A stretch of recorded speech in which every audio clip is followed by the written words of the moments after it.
In this video, we are going to walk through the steps of changing a student's destination in Math Navigator.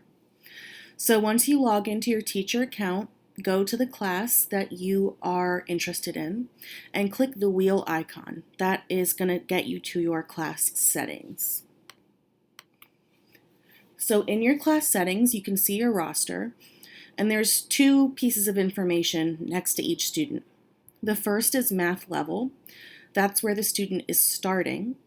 And the second is destination. Think of that like a goal line or an endpoint.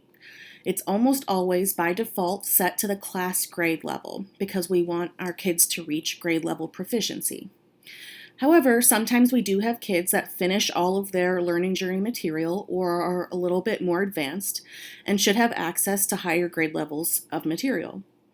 So let's say I need to increase the destination for Jose Smith.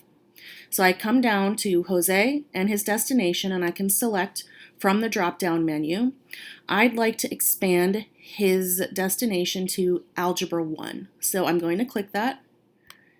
And then I need to click Apply Settings. Please make sure you remember to click Apply Settings, otherwise these changes won't take hold.